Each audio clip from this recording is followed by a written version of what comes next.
Members portal के माध्यम से भी उपलब्ध करा दी जाएगी। माननीय वित्त मंत्री Shrimati Nirmala Sitharaman.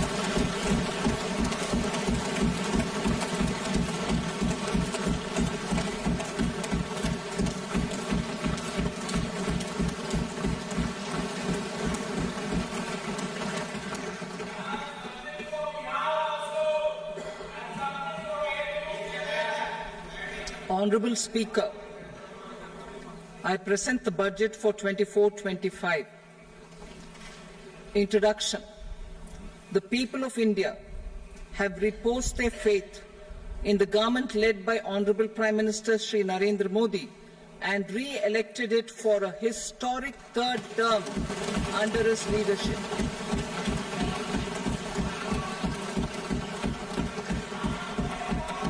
We are grateful for their support, faith, and trust in our policies.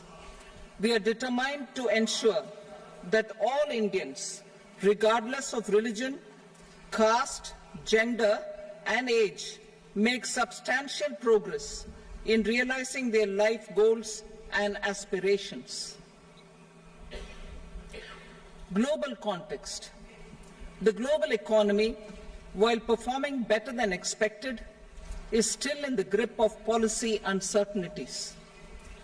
Elevated asset prices, political uncertainties, and shipping disruptions continue to pose significant downside risks for growth and upside risks to inflation. In this context, India's economic growth continues to be the shining exception and will remain so in the years ahead.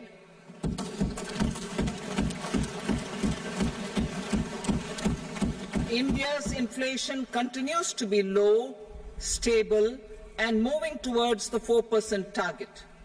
Core inflation, that is non-food and non-fuel, currently is 3.1%. Steps are being taken to ensure supplies of perishable goods reach markets adequately. Interim budget. As mentioned in the interim budget, we need to focus on 4 major castes, namely the Garib, Mahilaye, Yuva, and Annadata, the poor, women, youth, and the farmer. For Annadata, we announced higher minimum support prices a month ago for all major crops, delivering on the promise of at least a 50% margin over costs.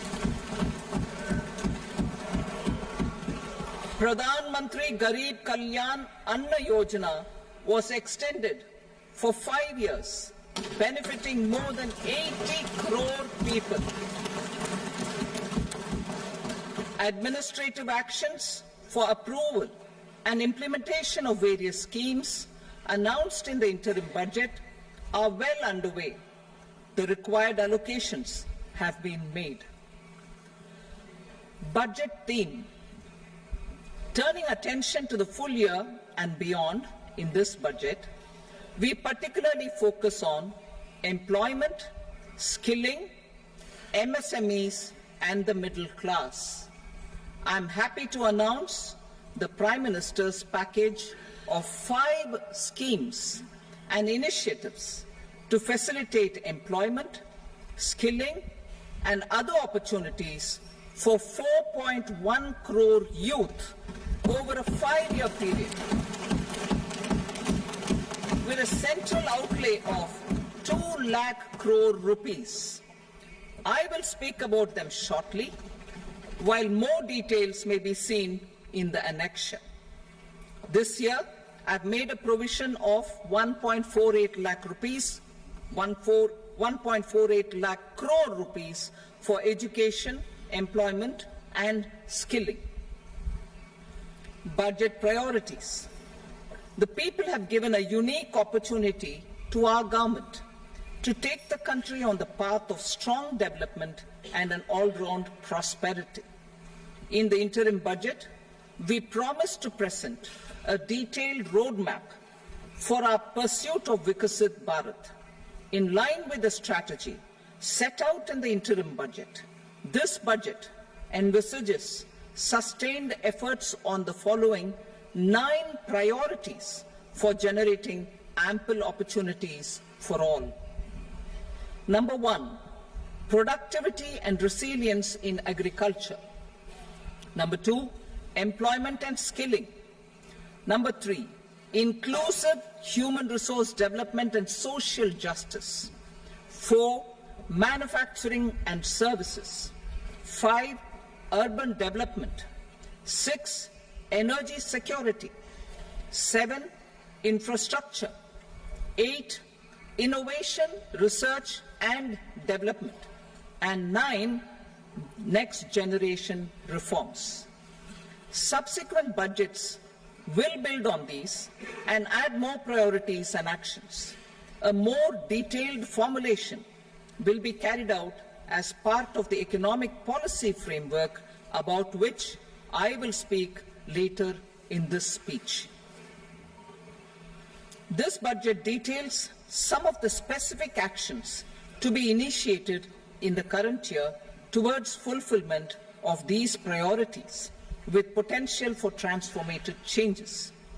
The budget also covers some of the previously made announcements with intent to strengthen them and step up their implementation for expediting our journey towards the goal of Vikasit Bharat.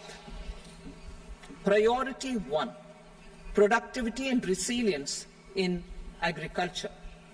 Transforming agricultural research. Our government will undertake a comprehensive review of the agricultural research setup to bring the focus on raising productivity and developing climate-resilient varieties. Funding will be provided in challenge mode, including to the private sector. Domain experts, both from the government and outside, will oversee the conduct of such research. Release of new varieties. New 109 high-yielding and climate-resilient varieties of 32 field and horticultural crops will be released for cultivation by farmers. Natural farming. In the next 2 years, 1 crore farmers across the country will be initiated into natural farming, supported by certification and branding. Implementation will be through scientific institutions and willing gram panchayats. 10,000 need-based bio-input resource centers will be established. Missions for pulses and oilseeds. For achieving self-sufficiency in pulses and oilseeds, we will strengthen their production, storage and marketing. As announced in the interim budget, a strategy is being put in place to achieve Atmanirbharta for oilseeds such as mustard, groundnut, sesame, soybean and sunflower. Vegetable production and supply chains. Large-scale clusters for vegetable production will be developed closer to major consumption centers. We will promote farmer-producer organizations, cooperatives, and startups for vegetable supply chains, including for collection and storage and marketing. Digital public infrastructure for agriculture.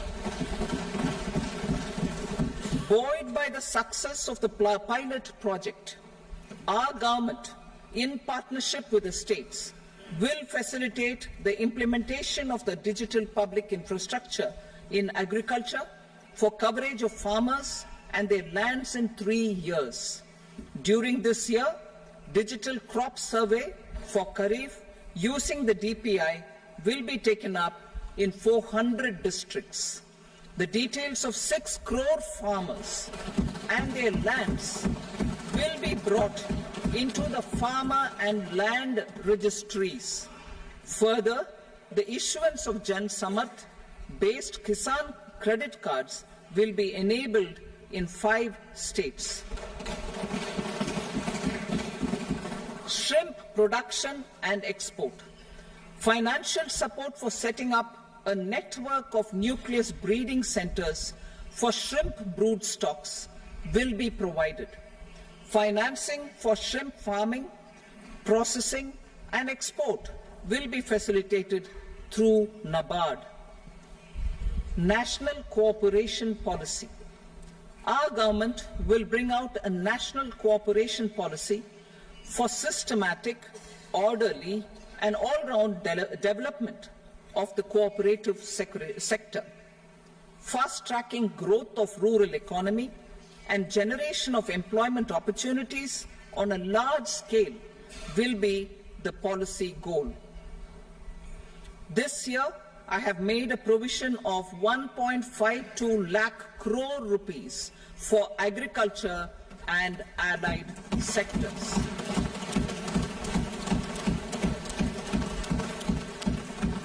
Priority 2, employment and skilling. Employment-linked incentive. Our government will implement following 3 schemes for employment-linked incentive as part of the Prime Minister's package.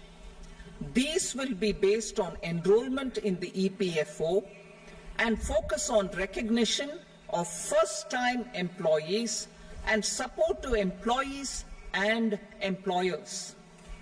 Scheme A, first-timers. This scheme will provide 1 month wage to all persons newly entering the workforce in all formal sectors.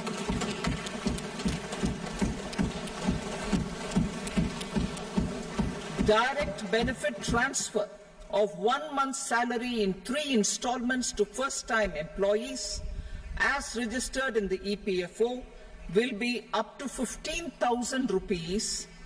The eligibility limit will be a salary of 1 lakh per month. The scheme is expected to benefit 210 lakh youths.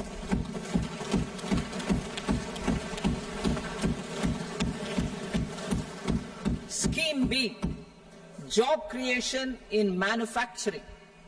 This scheme will incentivize additional employment in the manufacturing sector linked to the employment of first-time employees.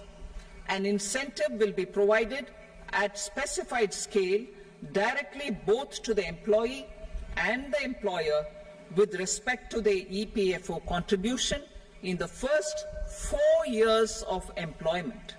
The scheme is expected to benefit 30 lakh youth entering employment and their employers.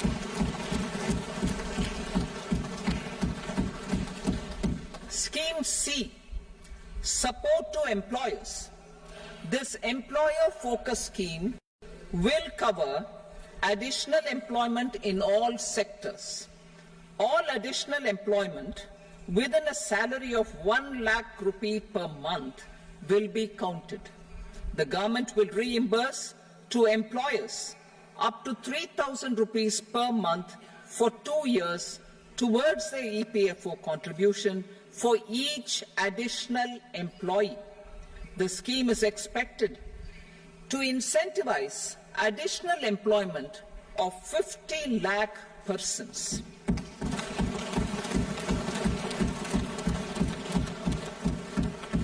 Participation of women in the workforce. We will facilitate higher participation of women in the workforce through setting up of working women hostels in collaboration with industry and establishing creches. In addition, the partnership will seek to organize women-specific skilling programs and promotion of market access for women SHG enterprises. Skilling program. I'm happy to announce a new centrally sponsored scheme as the 4th scheme under the Prime Minister's package for skilling in collaboration with state governments and industry. 20 lakh youth will be skilled over a 5-year period.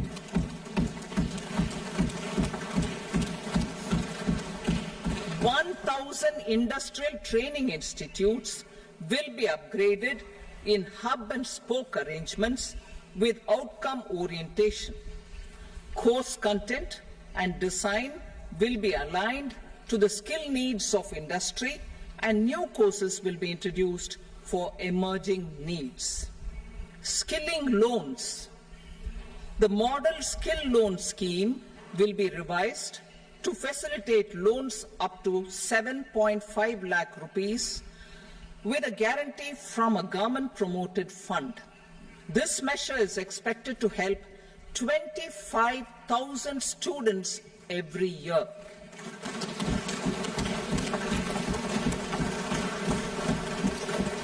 Education loans. For helping our youth who have not been eligible for any benefit under government schemes and policies, I am happy to announce a financial support for loans up to 10 lakh rupees for higher education in domestic institutions.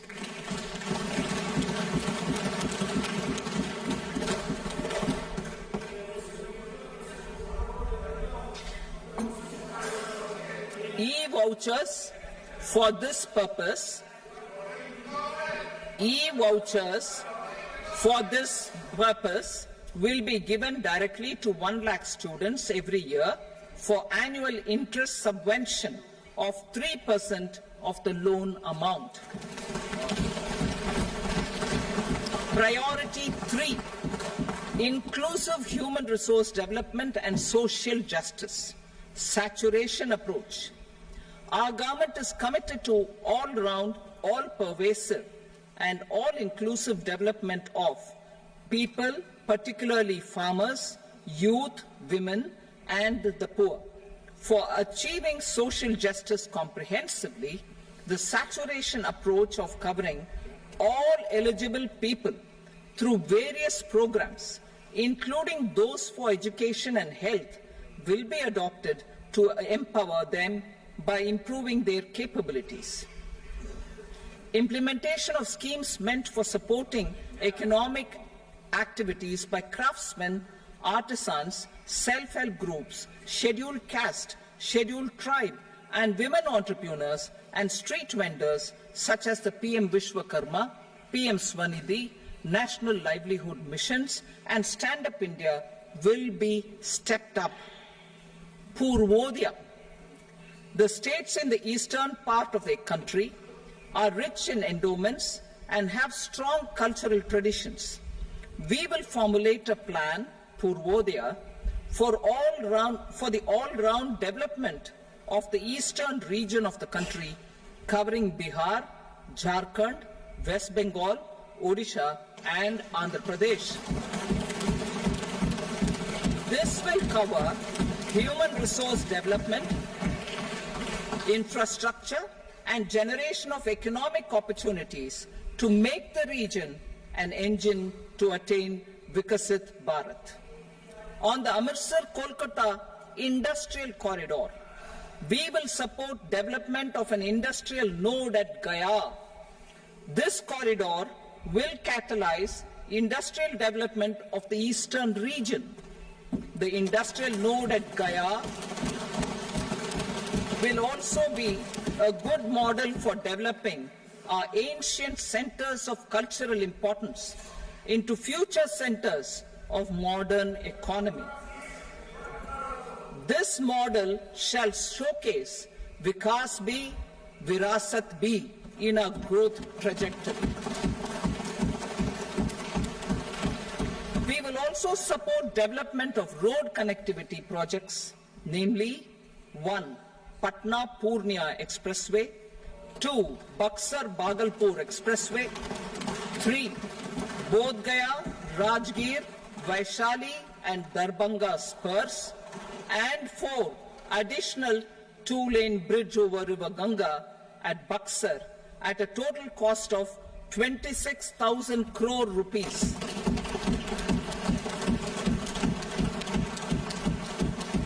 Power projects, including setting up of a new 2,400 megawatt power plant at Pir Painti will be taken up at a cost of 21,400 crore rupees. New airports, medical colleges, and sports infrastructure in Bihar will be constructed. An additional allocation to support capital investments will be provided. The requests of Bihar government for external assistance from multilateral development banks will be expedited.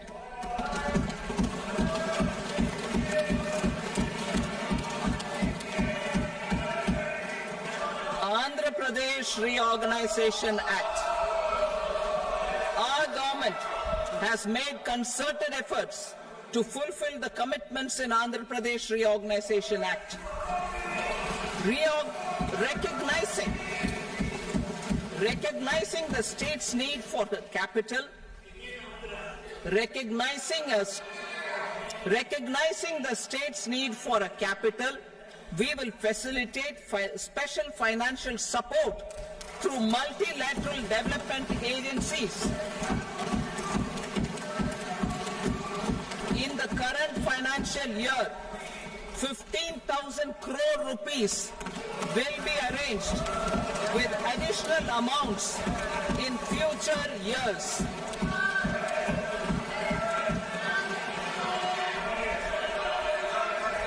Our government is fully committed to financing and early completion of the Polavaram irrigation project, which is the lifeline for Andhra Pradesh and its farmers. This will facilitate our country's food security as well. Under the Andhra Pradesh Reorganization Act, for promoting industrial development, funds will be provided for essential infrastructure such as water, power, railways, and roads. In Kopparthi node on the Visakhapatnam-Chennai Industrial Corridor and Varavakal node on the Hyderabad-Bangalore Industrial Corridor. An additional allocation will be provided this year towards capital investment for economic growth. Grants for backward regions of Rayalaseema, Prakasham, North Coastal Andhra, as stated in the Act, will be provided. PM Awas Yojana.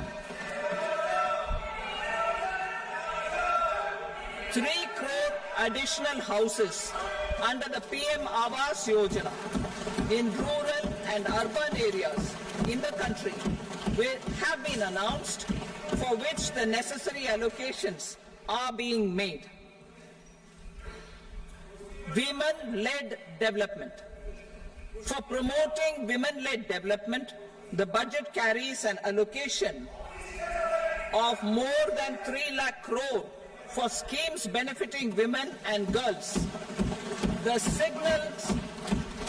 signals our government's commitment for enhancing women's role in economic development. Pradhan Mantri Janjatiya Unnat Gram Abhiyan. For improving the socio-economic condition of tribal communities, we will launch the Pradhan Mantri Janjatiya Unnat Gram Abhiyan by adopting saturation coverage for tribal families in tribal majority villages and aspirational districts.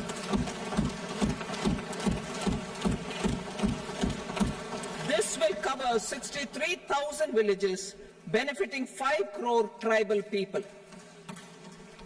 Bank branches in northeastern region. More than 100 branches of India Post Payment Bank will be set up in the northeast region to expand the banking services. This year, I have made a provision of 2.66 lakh crore rupees for rural development, including rural infrastructure.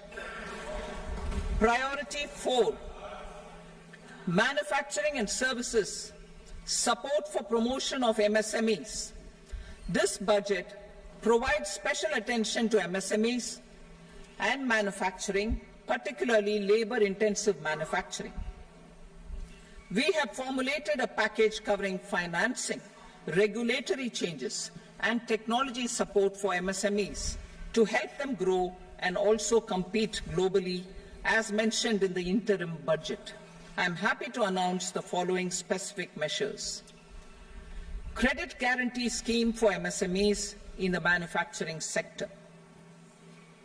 For facilitating term loans to MSMEs for purchase of machinery and equipment without collateral or third-party guarantee, a credit guarantee scheme will be introduced. The scheme will operate on pooling of credit risks of such MSMEs.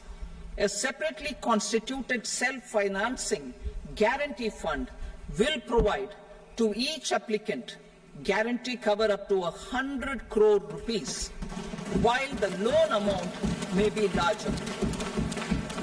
The borrower will have to provide an upfront guarantee fee and an annual guarantee fee on the reducing loan balance.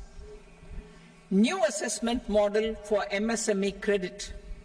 Public sector banks will build their own in-house capability to assess MSMEs for credit instead of relying on external assessment.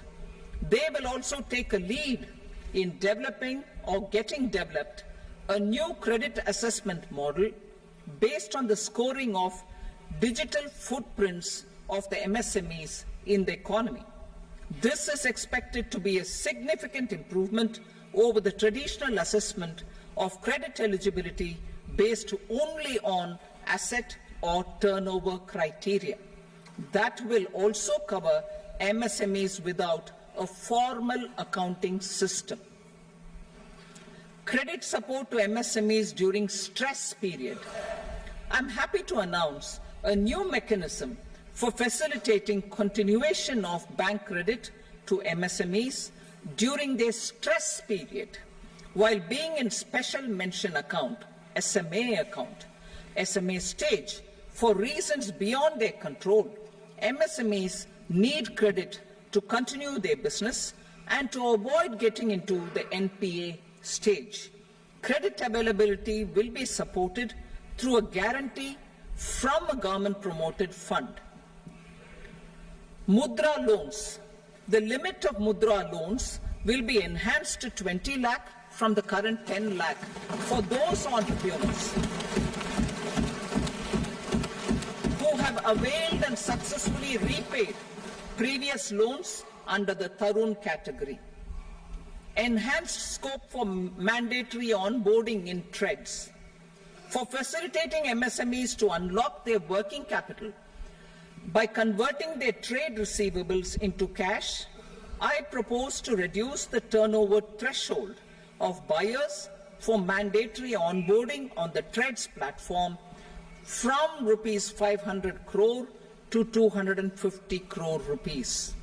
This measure will bring 22 more CPSCs and 7,000 more companies onto the platform. Medium enterprises will also be included in the scope of the suppliers. SIDBI branches in MSME clusters. SIDBI will open new branches to expand its reach to serve all major MSME clusters within 3 years and provide direct credit to them. With the opening of 24 such branches this year, the service coverage will expand to 168 out of 242 major clusters. MSME units for food irradiation, quality and safety testing. Financial support for setting up of 50 multi-product food irradiation units in the MSME sector will be provided. Setting up of 100 food quality and safety testing labs with NABL accreditation will be facilitated. E-commerce export hubs. to enable MSMEs and traditional artisans to sell their products in international markets. E-commerce export hubs will be set up in public-private partnership mode. These hubs, under a seamless regulatory and logistic framework, will facilitate trade and export-related services under one roof. Measures for promotion of manufacturing and services. Internship in top companies.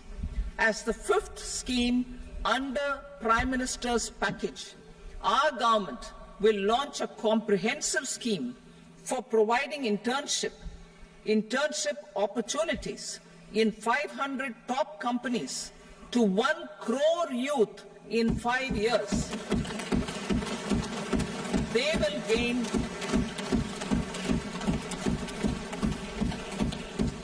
will gain exposure for 12 months to real-life business environment, varied professions, and employment opportunities. An internship allowance of 5,000 per month, 5,000 rupees per month, along with a one-time assistance of 6,000 rupees will be provided. Companies will be expected to bear the training cost and 10% of their internship cost from their CSR funds. Industrial parks. Our government will facilitate development of investment-ready, plug-and-play industrial parks with complete infrastructure in or near 100 cities in partnership with the states and private sector by better using town planning schemes. 12 industrial parks under the National Industrial Corridor Development Program also will be sanctioned.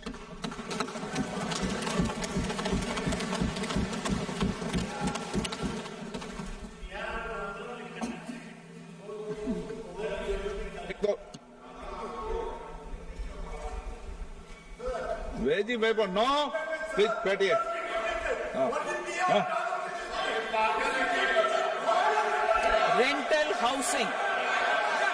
Rental housing with dormitory type accommodation for industrial workers will be, just 1 minute. Rental housing, I repeat, rental housing with dormitory type accommodation for industrial workers will be facilitated in PPP mode with VGF support and commitment from anchor industries. Shipping industry, ownership, leasing and flagging reforms will be implemented to improve the share of Indian shipping industry and generate more employment. Critical mineral mission. We will set up a critical mineral mission for domestic production, recycling of critical minerals and overseas acquisition of critical mineral assets. Its mandate will include technology development, skilled workforce, extended producer responsibility framework and a suitable financing mechanism. Offshore mining of minerals. Our government will launch the auction of the first tranche of offshore blocks for mining, building on the exploration already carried out. Digital public infrastructure applications.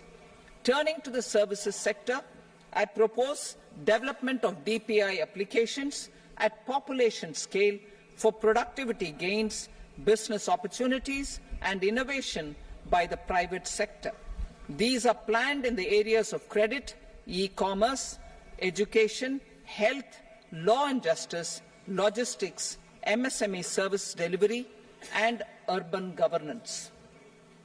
Integrated technology platform for IBC ecosystem. An integrated technology platform will be set up for improving the outcomes under the Insolvency Bankruptcy Code for achieving consistency, transparency, timely processing and better oversight for all stakeholders. Voluntary closure of LLPs. The services of the Centre for Processing Accelerated Corporate Exit, CPACE, will be extended for voluntary closure of LLPs to reduce the closure times. National Company Law Tribunals. The IBC has resolved more than 1,000 companies, resulting in direct recovery of 3.3 lakh crore to creditors. 3.3 lakh crore rupees to creditors. In addition, 28,000 cases involving over 10 lakh crore rupees have been disposed of even prior to admission. Appropriate changes to the IBC, reforms and strengthening of the tribunal and appellate tribunals will be initiated to speed up insolvency resolution. Additional tribunals will be established. Out of those, some will be notified to decide cases exclusively under the Companies Act. Debt recovery. Steps for reforming and strengthening debt recovery tribunals will be taken. Additional tribunals will be established to speed up recovery. Priority 5, urban development. Cities as growth hubs. Working with states, our government will facilitate development of cities as growth hubs. This will be achieved through economic and transit planning and orderly development of peri-urban areas utilizing town planning schemes. Creative redevelopment of cities. For creative brownfield redevelopment of existing cities with a transformative impact, our government will formulate a framework for enabling policies, market-based mechanisms, and regulation. Transit-oriented development. Transit-oriented development plans for 14 large cities with a population above 30 lakh will be formulated, along with an implementation and financing strategy. Urban housing. Under the PM Awas Yojana, Urban 2.0, housing needs of 1 crore urban poor and middle-class families will be addressed with an investment of 10 lakh crore rupees. This will include the central assistance of 2.2 lakh crore rupees in the next 5 years. A provision of interest subsidy to facilitate loans at affordable rates is also envisaged. In addition, enabling policies and regulations for efficient and transparent rental housing markets with enhanced availability will also be put in place. Water supply and sanitation. In partnership with state governments and multilateral development banks, we will promote water supply, sewage treatments, and solid waste management projects and services for 100 large cities through bankable projects. These projects will also envisage use of treated water for irrigation and filling up of tanks in nearby areas. Street markets. Building on the success of PM Swanidhi scheme in transforming the lives of street vendors, our government envisions a scheme to support each year over the next 5 years the development of 100 weekly hearts or street food hubs in select cities. Stamp duty. We will encourage states which continue to charge high stamp duty to moderate the rates for all and also consider further lowering duties for properties purchased by women. This reform will be made an essential component of urban development schemes. Priority 6, energy security. Energy transition.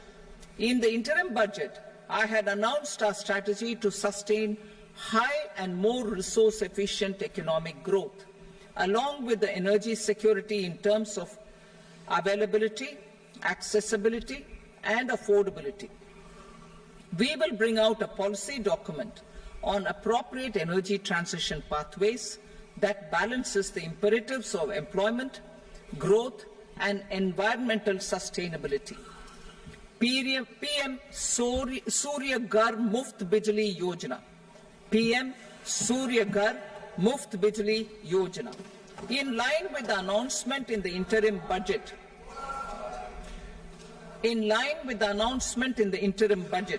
PM Surya Ghar Muft Bijli Yojana has been launched to install rooftop solar plants to enable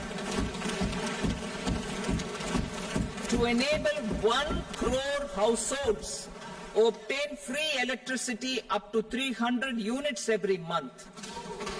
The scheme has generated remarkable response with more than 1.28 crore registrations and 14 lakh applications, and we will further encourage it. Pumped storage policy. A policy for promoting pumped storage projects will be brought out for electricity storage and facilitating smooth integration of the growing share of renewable energy with its variable and intermittent nature in the overall energy mix. Research and development of small and modular nuclear reactors. Nuclear energy is expected to form a very significant part of the energy mix for Viksit Bharat. Towards that pursuit, our government will partner with the private sector for 1. Setting up Bharat Small Reactors, 2. Research and development of Bharat Small Modular Reactor, and 3. Research and development of newer technologies for nuclear energy. The R&D funding announced in the interim budget will be made available for this sector also. Advanced ultra supercritical thermal power plants. The development of indigenous technology for advanced ultra supercritical thermal power plants with much higher efficiency has been completed. A joint venture between NTPC and BHEL will set up a full-scale 800 megawatt commercial plant using AUSC technology. The government will provide the required fiscal support. Moving forward, development of indigenous capacity for the production of high-grade steel and other advanced metallurgy materials for these plants will result in strong spin-off benefits for the economy. Roadmap for hard-to-abate industries.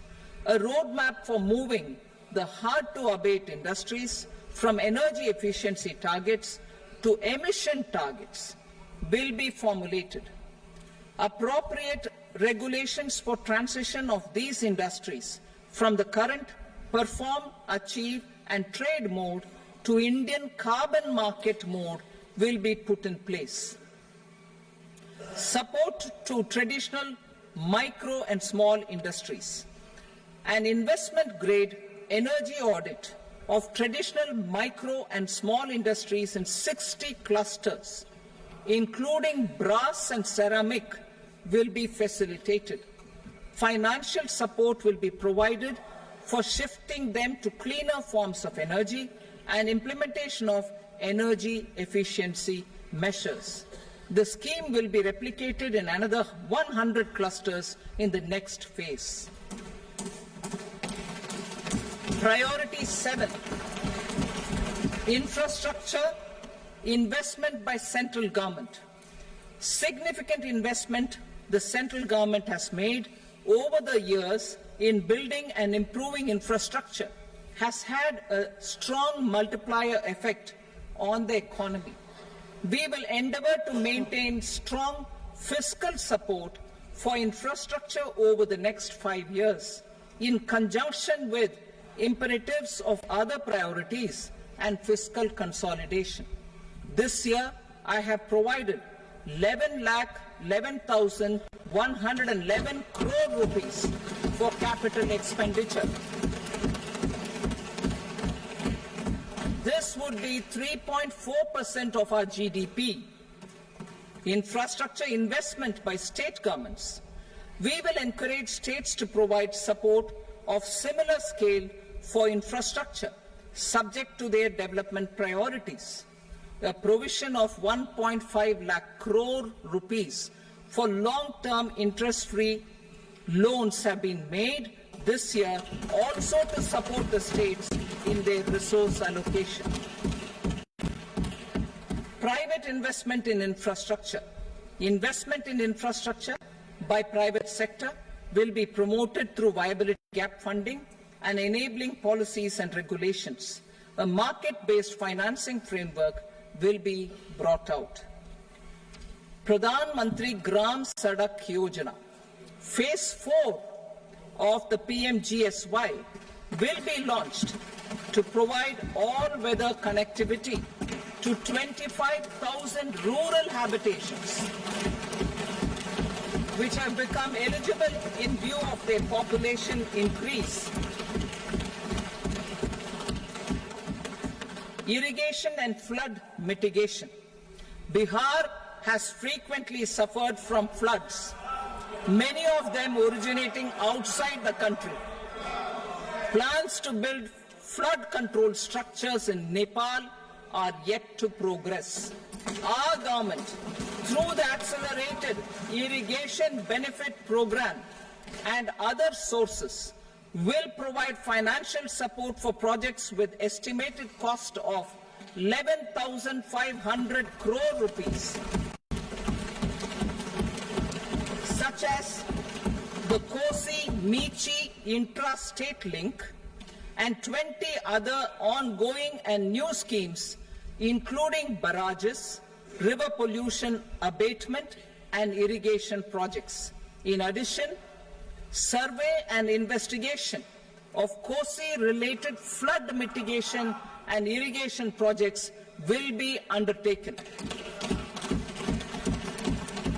Assam grapples with floods every year by the Brahmaputra River and its tributaries originating outside India. We will provide assistance to Assam for flood management and related projects.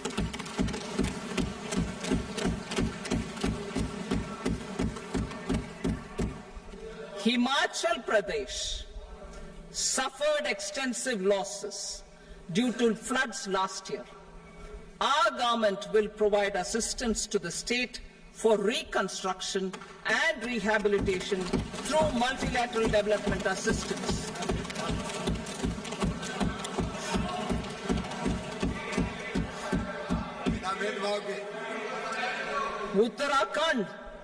Uttarakhand too suffered losses due to cloudbursts and massive landslides.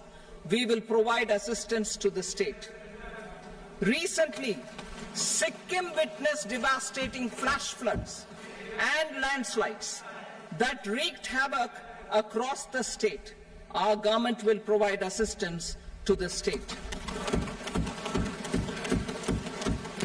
Tourism. Tourism has always been a part of our civilization. Our efforts in positioning India as a global tourist destination will also create jobs, stimulate investments, and unlock economic opportunities for other sectors. In addition to the measures outlined in the interim budget, I propose the following measures. Vishnupad Temple at Gaya and Mahabodhi Temple at Bodh Gaya in Bihar are of immense spiritual significance.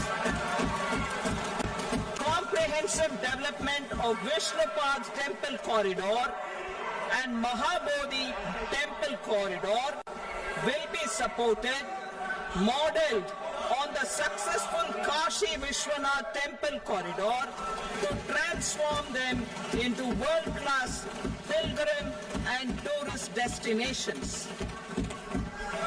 Rajgir holds immense religious significance for Hindus Buddhists and Jains.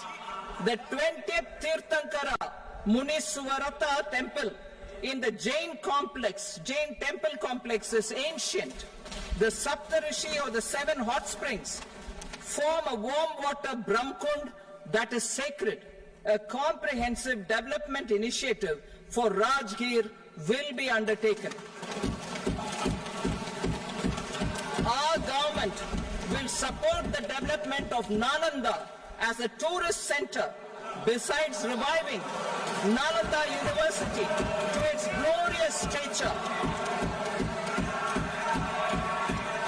Odisha's scenic beauty, temples, monuments, craftsmanship, wildlife sanctuaries, natural landscapes, and pristine beaches make it an ultimate tourism destination. Our government will provide assistance for their development to Odisha as well. Priority 8, innovation, research and development.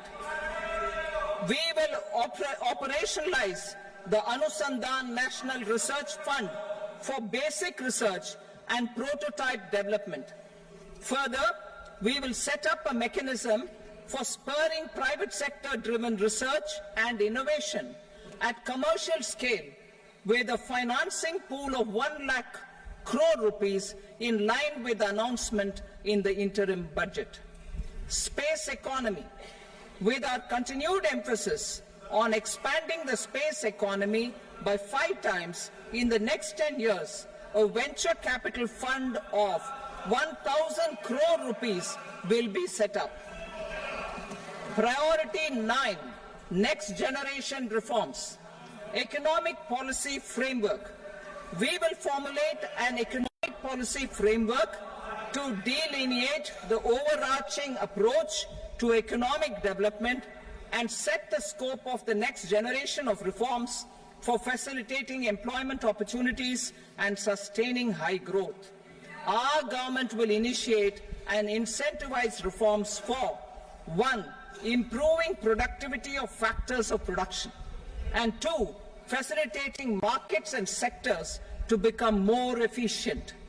These reforms will cover all factors of production, namely land, labor, capital, and entrepreneurship, and technology as an enabler of improving total factor productivity and bridging inequality. Effective implementation of several of these reforms requires collaboration between the center and the states and building consensus as development of the country lies in development of the states. For promoting competitive federalism and incentivizing states for faster implementation of reforms, I propose to earmark a significant part of the 50-year interest-free loan. Working with the states, we will initiate the following reforms.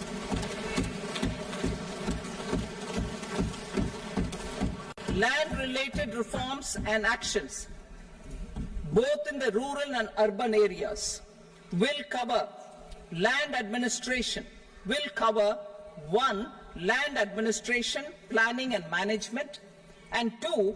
Urban planning usage and building bylaws. These will be incentivized for completion within the next 3 years through appropriate fiscal support. Rural land-related actions. Rural land-related actions will include 1. Assignment of unique land parcel identification number, UL PIN, or Bhu Aadhaar for all lands. 2. Digitization of cadastral maps. 3. Subdivisions, survey of map subdivisions as per current ownership. 4. Establishment of land registry. And 5. Linking to the farmers registry. These actions will also facilitate credit flow and other agricultural services. Urban land-related actions. Land records in urban areas will be digitized with GIS mapping, an IT-based system for property record administration, updating and tax administration will be established. These will also facilitate improving the financial position of urban local bodies. Labour-related reforms, services to labour. Our government will facilitate the provision of a wide array of services to labour, including those for employment and skilling. A comprehensive integration of eShram portal with other portals will facilitate such one-stop solution. Open architecture databases for the rapidly changing labour market, skill requirements and available job roles, and a mechanism to connect job aspirants with potential employers and skill providers will be covered in these services. Shram Suvidha and Samadhan portal. Shram Suvidha and Samadhan portal will be revamped to enhance ease of compliance for industry and trade. Capital and entrepreneurship related reforms, financial sector vision and strategy.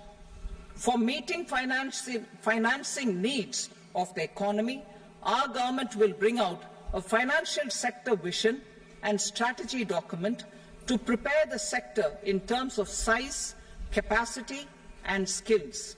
This will set the agenda for the next 5 years and guide the work of the government, regulators, financial institutions and market participants. Taxonomy for climate finance.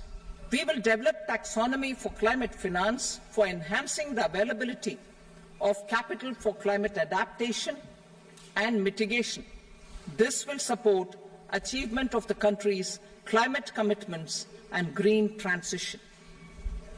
Variable capital company structure. We will seek the required legislative approval for providing an efficient and flexible mode for financing leasing of aircrafts and ships and pooled funds of private equity through a variable company structure. Foreign direct investment and overseas investment. The rules and regulations for foreign direct investment and overseas investments will be simplified to 1. Facilitate foreign direct investments, 2. Nudge prioritization, and 3. Promote opportunities for using Indian rupee as a currency for overseas investment. NPS Vatsalya. NPS Vatsalya, a plan for contribution by parents and guardians for minors, will be started. On attaining the age of majority, the plan can be converted seamlessly into a normal NPS account. Use of technology. We have successfully used technology for improving productivity and bridging inequality in our economy during the past 10 years. Public investment in digital infrastructure and innovations by the private sector have helped in improving access of all citizens, particularly the common people, to market resources, education, health and services. We step up adoption of technology towards digitalization of the economy. Ease of doing business. For enhancing ease of doing business, we are already working on the Jan Vishwas Bill 2.0. Further, states will be incentivized for implementation of the business reforms, action plans and digitalization. Data and statistics. For improving data governance, collection, processing and management of data and statistics, different sectoral databases, including those established under the Digital India Mission, will be utilized with active use of technology tools. New pension scheme. The committee to review the NPS has made considerable progress in its work. I'm happy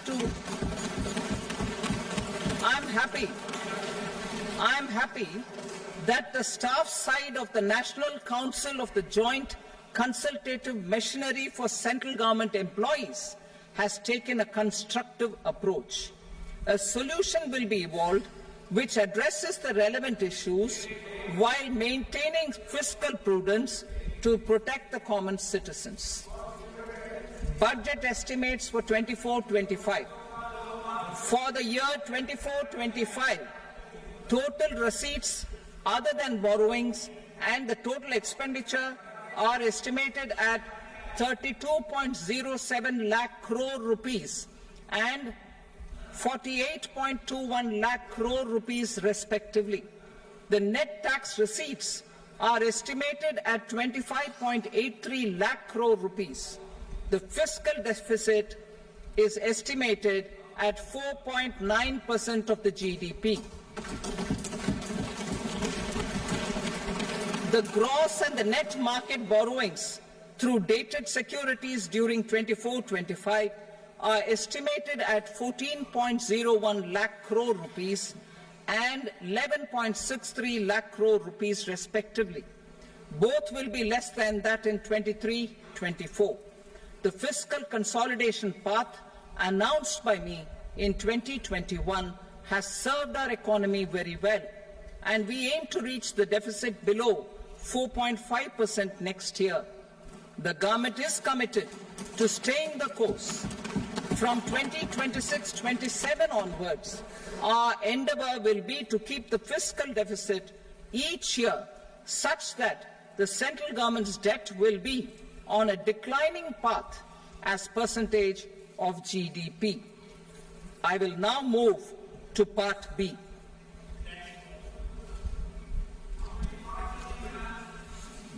Indirect taxes. Sir, I start with GST. It has decreased tax incidence on the common man, reduced compliance burden and logistics cost for trade and industry, and enhanced revenues of the central and the state governments. It is a success of vast proportions. To multiply the benefits of GST, we will strive to further simplify and rationalize the tax structure and endeavour to expand it to the remaining sectors. My proposals for customs duties intend to support domestic manufacturing, deepen local value addition, promote export competitiveness, and simplify taxation while keeping the interest of the general public and consumers surmount.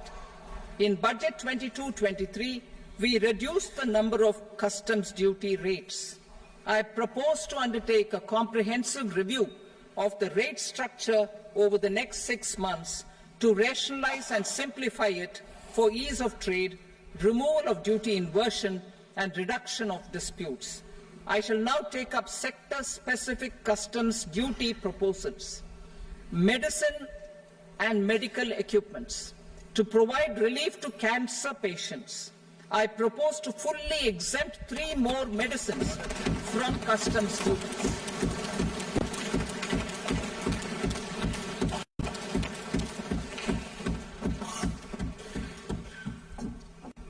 I also propose changes in the BCD on X-ray tubes and flat panel detectors for use in medical X-ray machines under the phased manufacturing program so as to synchronize them with the domestic capacity addition. Mobile phone and related parts. With a 3-fold increase in domestic production and almost a 100-fold jump in exports of mobile phones over the last 6 years, the Indian mobile industry has matured. In the interest of consumers, I now propose to reduce the BCD on mobile phone, mobile PCBA, and mobile charger to 15%. Critical minerals. Minerals such as lithium, copper, cobalt, and rare earth elements are critical for sectors like nuclear energy, renewable energy, space, defense, telecommunications, and high-tech electronics. I propose to fully exempt customs duties on 25 critical minerals and reduce BCD on 2 of them. This This will provide a major fillip to the processing and refining of such minerals and help secure their availability for these strategic and important sectors. Solar energy. Energy transition is critical in the fight against climate change. To support energy transition, I propose to expand the list of exempted capital goods for use in the manufacture of solar cells and panels in the country. Further, in view of sufficient domestic manufacturing capacity of solar gas, glass and tinned copper interconnect, I propose not to extend the exemption of custom duties provided to them. Marine products. India's seafood exports in the last financial year touched an all-time high of more than 60,000 crores of rupees. Frozen shrimp accounted for about 2/3 of these exports. To enhance their competitiveness, I propose to reduce BCD on certain broodstock, polychaete worms, shrimp and fish feed to 5%. I also propose to exempt customs duty on various inputs for manufacture of shrimp and fish feed. Leather and textile. Similarly, to enhance the competitiveness of exports in the leather and textile sectors, I propose to reduce BCD on real down-filling material from duck or goose. I am also making additions to the list of exempted goods for manufacture of leather and textile garments, footwear and other leather articles for export. To rectify inversion in duty, I propose to reduce BCD subject to conditions on methylene diphenyl diisocyanate MDI for manufacture of spandex yarn from 7.5 to 5%. Furthermore, the export duty structure on raw hides, skin and leather is proposed to be simplified and rationalized. Precious metals. To enhance domestic value addition in gold and precious metal jewelry in the country, I propose to reduce customs duties on gold and silver to 6% and that of platinum to 6.4%. Other metals. Steel and copper are important raw materials. To reduce their cost of production, I propose to remove the BCD on ferronickel and blister copper.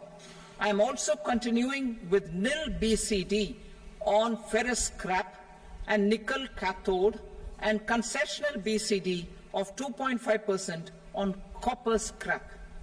Electronics. To increase value addition in the domestic electronics industry, I propose to remove the BCD subject to conditions on oxygen-free copper for manufacture of resistors. I also propose to exempt certain parts for manufacture of connectors. Chemicals and petrochemicals. To support existing and new capacities in the pipeline, I propose to increase the BCD on ammonium nitrate from 7.5% to 10%. Plastics. PVC flex banners are non-biodegradable and hazardous for environment and health. To curb their imports, I propose to raise the BCD on them from 10 to 25%. Telecommunication equipment. To incentivize domestic manufacturing, I propose to increase the BCD from 10 to 15% on PCBA of specified telecom equipment. Trade facilitation. To promote domestic aviation and boat and ship MRO, I propose to extend the period for export of goods imported for repairs from 6 months to 1 year. I'll read that again. To promote domestic aviation and boat and ship maintenance, repair and operations, I propose to extend the period for export of goods imported for repairs from 6 months to 1 year. In the same vein, I propose to extend the time limit for re-import of goods for repairs under warranty from 3 to 5 years. I now move to direct taxes. We will continue our efforts to simplify taxes, improve taxpayer services, provide tax certainty, and reduce litigation while enhancing revenues for funding the development and welfare schemes of the government.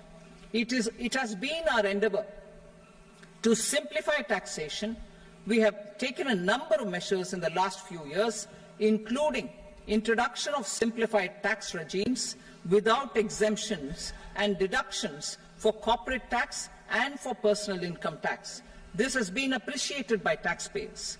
58% of corporate tax came from the simplified tax regime in the financial year 22-23. Similarly, as per data available till now, for the last fiscal, more than 2/3 have availed the new personal income tax regime. Comprehensive review of the Income Tax Act. I am now announcing a comprehensive review of the Income Tax Act 1961.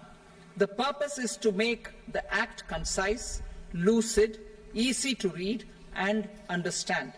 This will reduce disputes and litigation, thereby providing tax certainty to the taxpayers.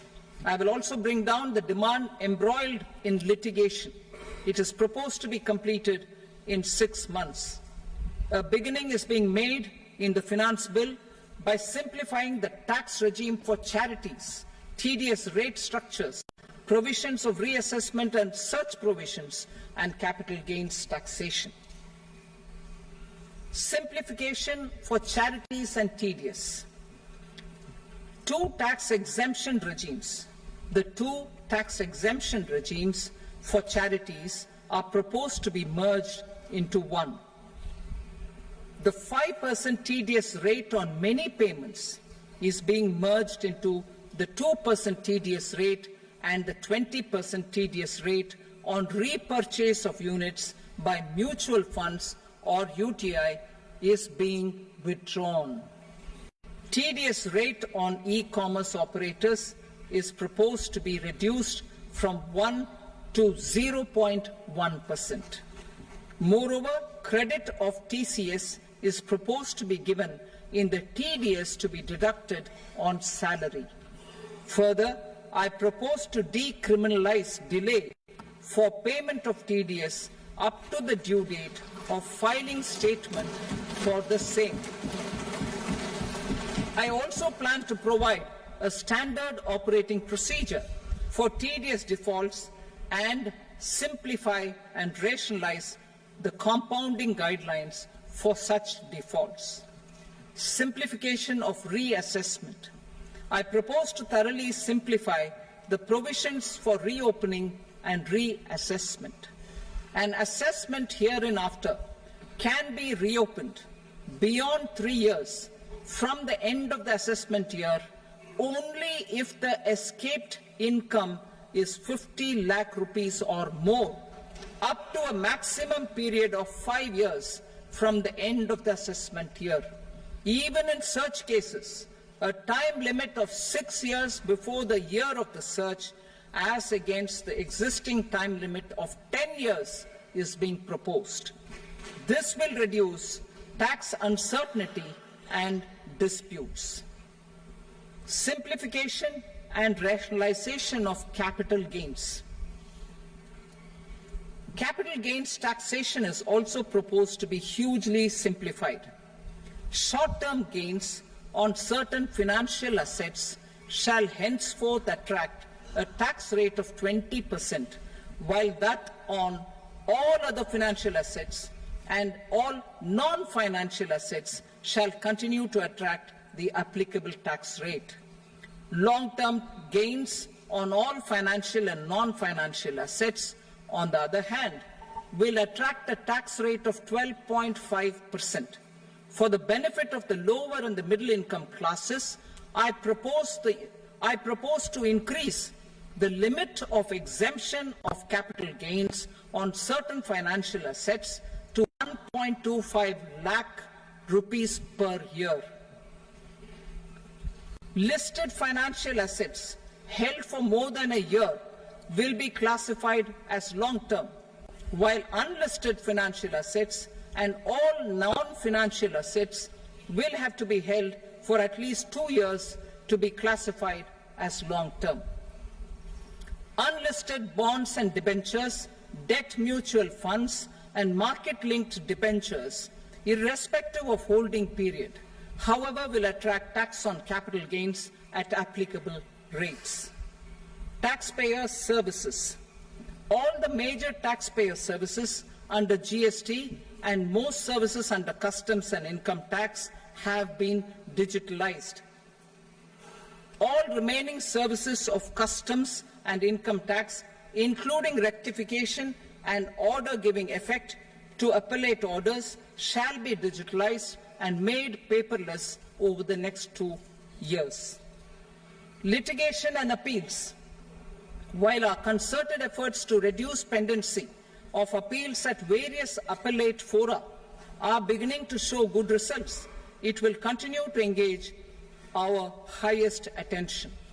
To dispose of the backlog of first appeals, I plan to deploy more officers to hear and decide such appeals, especially those with large tax effect. For resolution of certain income tax disputes pending in appeal, I am also proposing Vivad Se Vishwas Scheme 2024. Further, I propose to increase monetary limits for filing appeals related to direct taxes, excise and service tax in the tax tribunals, high courts and Supreme Court to 60 lakh rupees, 2 crore rupees and 5 crore respectively. With a view to reduce litigation and provide certainty in international taxation, we will expand the scope of safe harbor rules and make them more attractive. We will also streamline the transfer pricing assessment procedure. Employment and investment. I have a few proposals to promote investment and foster employment. First of all, to bolster the Indian startup ecosystem, boost the entrepreneurial spirit, and to support innovation, I propose to abolish the so-called angel tax for all classes of investors. Second, there is tremendous potential for cruise tourism in India. To give a fillip to this employment-generating industry, I am proposing a simpler tax regime for foreign shipping companies operating domestic cruises in the country. Third, India is a world leader in the diamond cutting and polishing industry, which employs a large number of skilled workers. To further promote the development of this sector, we would provide for safe harbor rates for foreign mining companies selling raw diamonds in the country. Fourth, to attract foreign capital for our development needs, I propose to reduce the corporate tax rate on foreign companies from 40 to 35%. Deepening the tax base. I have a couple of proposals for deepening the tax base. First, security transaction tax on futures and options of securities is proposed to be increased to 0.02% and 0.1% respectively. Second, for reasons of equity, I propose to tax income received on buyback of shares in the hands of recipients. Other proposals. To improve social security benefits, deduction of expenditure by employers towards NPS is proposed to be increased from 10 to 14% of the employee's salary. Similarly, deduction of this expenditure up to 14% of salary from the income of employees in private sector, public sector banks and undertakings opting for the new tax regime is proposed to be provided. Indian professionals working in multinationals get ESOPs and invest in social security schemes and other movable assets abroad. Non-reporting of such small foreign assets has penal consequences under the Black Money Act. Such non-reporting of movable assets up to 20 lakh rupees is proposed to be depenalized. Other major proposals in the finance bill relate to withdrawal of equalization levy of 2%, expansion of tax benefits to certain funds and entities in IFSCs, and immunity from penalty and prosecution to Benamidar on full and true disclosure so as to improve conviction under the Benami Transaction Prohibition Act 1988. Personal income tax. Coming to personal income tax rates, I have two announcements to make for those opting for the new tax regime.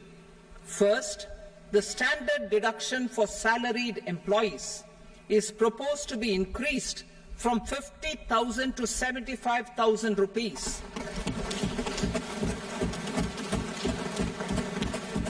Similarly, deduction on family pension for pensioners is proposed to be enhanced from 15,000 to 25,000 rupees. This will provide relief to about 4 crore salaried individuals and pensioners.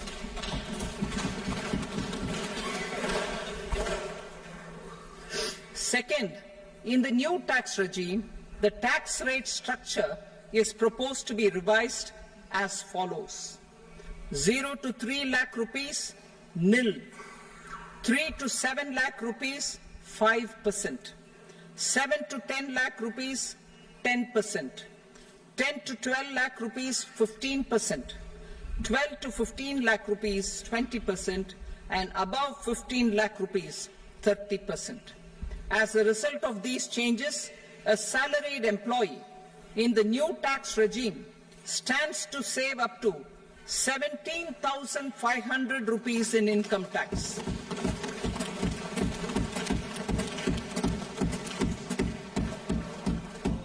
Apart from these, I am also making some other changes as given in the annexure.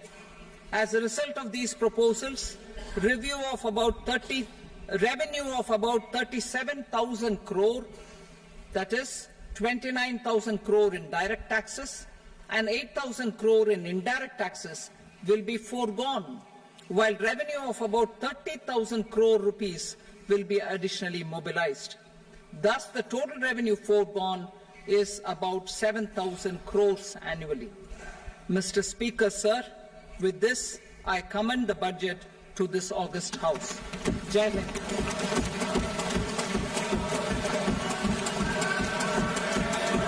Item number 2.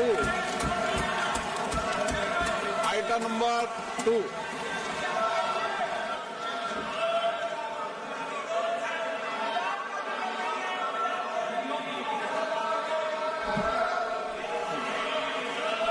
Sir, with your permission, I rise to lay on the table the following statements under Section 3 of the Fiscal Responsibility and Budget Management, FRBM Act 2003, Medium-Term Fiscal Policy cum Fiscal Policy Strategy Statement and Macroeconomic Framework Statement. Item number 3.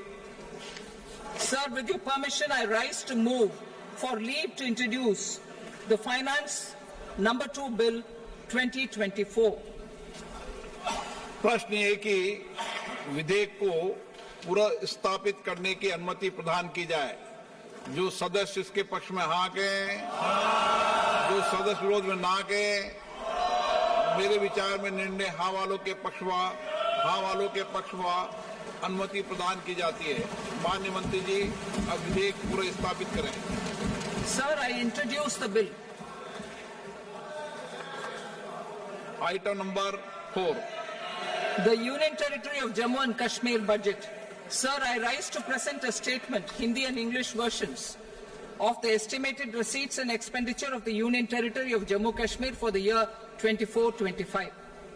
सभा की कार्रवाई कल बुधवार दिनांक 24 जुलाई 2024 को प्राप्त 11 बजे तक के लिए स्थगित की जाती है।